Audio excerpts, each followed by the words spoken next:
this is what happens when you have studio interference. When you have studio interference, you don't get movies the way the director originally intended the movie to be. And I'm gonna get to pretty much the nitpick and stuff of all that's going on, or not the nitpick, but I'm gonna be honest with you right now. Okay, so 4 hours long. I did watch BVS, the Ultimate Cut, last night before I went to bed. So me and my girlfriend sat through 3 hours of the Ultimate Cut, went to bed, woke up, went and got lunch, and then went through 4 hours of the Snyder Cut. So here's my initial impressions of the Snyder Cut. Once again, I'm going to keep everything spoiler free. We are doing Storms Live tonight. We'll be getting into the spoilers and all that stuff. I thought the movie was phenomenal. To me, it feels like a completely different movie. It is 100% a completely different movie than what we got in 2017. Everything from the opening to Steppenwolf's motives to the look of Steppenwolf to the character development. They took a character who I did not like in The Flash. In the 2017 movie, The Flash was an awful character. This was a guy who is the Flash, who named the Speed Force, but he doesn't know where north or south is, and he doesn't understand brunch. Right? That was the Flash in the Joss Whedon Justice League. And I can blame Joss Whedon for that because those were his reshoots. That was absent in this movie. We get more context. Cyborg plays a much bigger role. The bringing back Superman feels more like something that everybody like there was a reason. The mother boxes work a completely different way than they do in the 2017 movie. It literally feels like someone took this version of the movie, chopped out 80% of it, threw it away, did some reshoots to add some, like you guys remember in the 2017 version where when Steppenwolf was setting up his base and stuff, they had like all those people in the little area in Russia or whatever, and Flash was trying to save him, Superman trying to save him, like, and they kept coming back to this stupid family hiding underneath the table. There is no family. You know why? Because there was a nuclear explosion in that city and no human life lives around there. It's like, so it was stuff like that that made the 2017 just awful. It was just awful, you know? And I have a feeling that the end of this movie was Zack Snyder's reshoots, because I don't see him putting that in his movie back in 2017, or maybe he just didn't have a chance to. But the movie does feel completely different from everything from the beginning of the movie. Like you remember in the beginning of 2017 Justice League where Batman's on top of a rooftop and there's just some dude there and there's a parademon and Batman's like shooting like Batman is like beating the crap out of a parademon. He backclaws this thing and he falls, like the parademon drags him like 20 buildings, yet he ends up in the same building. And like Batman's like, I'm using you for bait. He's like, for what? For fear. Like, how does Batman know that the parademons follow fear? Like, how does Batman know anything about the parademons in the first place? Like, the movie just starts and he's already hunting down parademons, and then he's clean shaved, and then in the next scene he's got a full beard. None of that makes sense. In the 2017 or in the Justice League version of Zack Snyder cut, that scene's not even in the fucking movie. Like that scene's not even in the goddamn movie, right? So that was a Joss Whedon scene, and it doesn't make any sense. And when Bruce goes to see Aquaman, it makes it, so much of it makes more sense, people. I just can't tell you how much of it just makes so much more sense. It's a better movie. It's long. I know it's super long. I will say that. Normally I'll be like, for example, Avengers Endgame is like 3-something hours long, right? I can watch Endgame and it doesn't feel that long. This kind of feels that long. Like I literally had to get up and kind of stretch and do some things, but I'm not saying that's a bad thing. There was no wasted material in this movie. The 4-hour runtime is justified. It feels like this epic movie. It feels like something that is going to continue. Whether or not it does continue, that's going to really depend on us as the fans to give our feedback and say, hey, look, we want more of this. We want more of Josh not Josh Whedon. No, we don't want no more Josh Whedon, but we want more of the Snyder's universe. Because we had more, like we didn't have Flashes falling on top of Wonder Woman, like grabbing her boobs and then being all shot. Like all that weird stuff was just gone. All that stuff that they tried to act like Marvel was gone. And it was just a a much better version of the movie. I'm trying to process so much stuff because again, it was 4 hours, and you can literally watch like I did. I watched BVS and went right into this movie, and it was like BVS ends and boom, this movie begins. It literally begins the way the last one ends.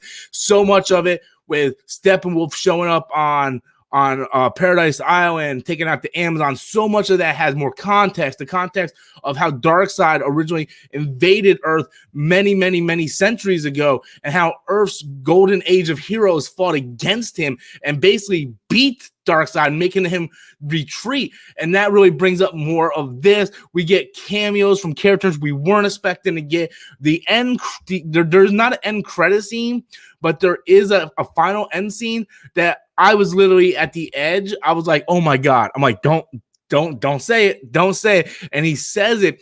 And it's really done very, very well.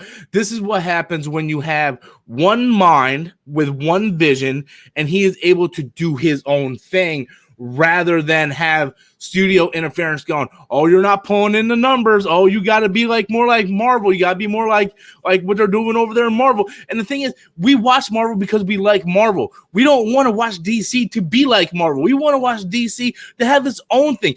Like if everything was the same, it would just get boring after a while. We want, like back in 2017, this is what we wanted. This is absolutely what we wanted. Bringing back Superman was so much different. You know, we didn't have the stupid CGI upper lip. It was literally night and day difference between what we got in the 2017 movie and what we got in this movie. And yeah, I absolutely just loved it. I just loved it. Fantastic movie. Whether I'd be watching it again anytime soon, that is really yet to be determined, because like I said, it's 4:00 in the afternoon, almost 5:00 at this point. We started watching this thing around noon, so it is a very time consuming thing. But I think something like this can live in theaters, and I'm glad we have HBO Max that it can live on the streaming service, and hopefully later down the line we're going to get a continuation of the Snyderverse. So that's really all I have, to be honest with you.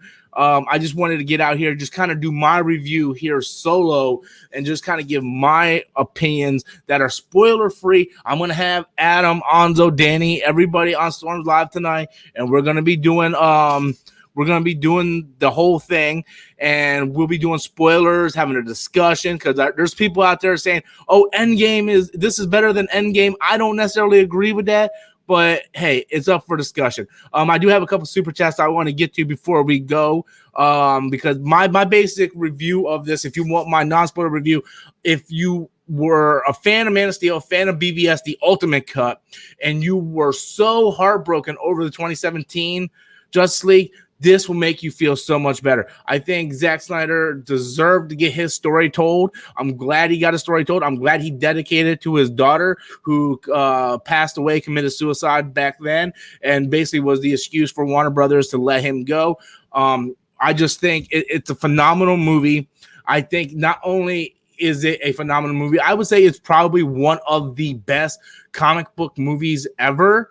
Where that ranks, I do not know. I don't want to be like one of these people that you get done watching it and then you have the knee-jerk reaction, right? Because I have that all the time, right? You get done seeing a movie, you're like, oh man, this movie kicks ass. This movie's so much better than this, and this. And then like a month down the line, when you actually sit and think about it, like, not really. That's just the way I felt coming out of it. I need to let that thing marinate before I start saying that this is better than Endgame, this is better Infinity War, that this is better than, X, Y, and Z. It's fantastic. It can sit on its own merits. I don't need to say it has to be better than something else in order for it to be better. It's two completely different things. To me, this is the beginning of the DC EU universe, where Endgame was basically the closeout of the 10-year gap. I know a lot of people want to throw that comparisons. I know my friends want to do that. We're going to discuss that later on tonight.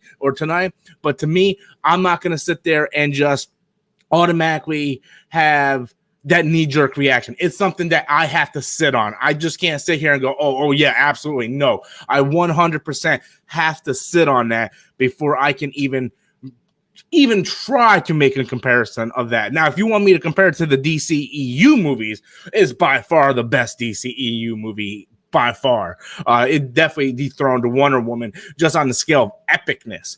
But yeah, as comparing it to other things, that's something I had to wait down the line. So anyway, let me get to these super chats you guys are sending in.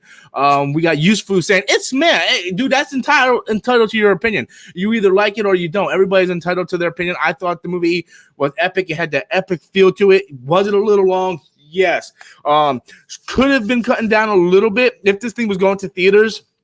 I would say yes. There's certain things that probably could have been taken out or taken apart a little bit, but since it is a streaming service and we're allowed to take pauses and go to the bathroom, do all that, I loved it for what it was, and I really enjoyed it. We have 102 people watching. I just want to say thank you guys so much. Be sure to hit that like button. How many likes do we got here? We have 36 likes. Let's see if we can get that thing up to 50 likes if we can, please. And we're going to go to Dominic Scott, who threw in a super chat. And Dominic Scott said, "Thank you, Mr. Snyder. Thank you, fans. 10 out of 10. He gives it a 10 out of 10. In terms of what I would rank or give a score, I would give this probably a solid 8.5 or a 9, if I'm going to be honest with you. I would probably give it, and that's just coming from just the very first viewing, coming out of it. I'm thinking, oh yeah, I would give that probably about an 8.5 to a 9. I see people giving 9.5s, 10. Again, I really just wish everybody would just kind of sit on it and let it marinate a little bit. So many people have that knee-jerk reaction. It's completely understandable. You see something, you're like, oh my God, this is like the greatest thing ever. And then in hindsight, you're like, well, it was great, but is it the greatest thing ever? I don't know. It might be. It really might be. I might watch it again and it might get better and better. I remember when I seen Man of Steel, I went from like, it's okay. And the more I watched Man of Steel, the more I love that movie.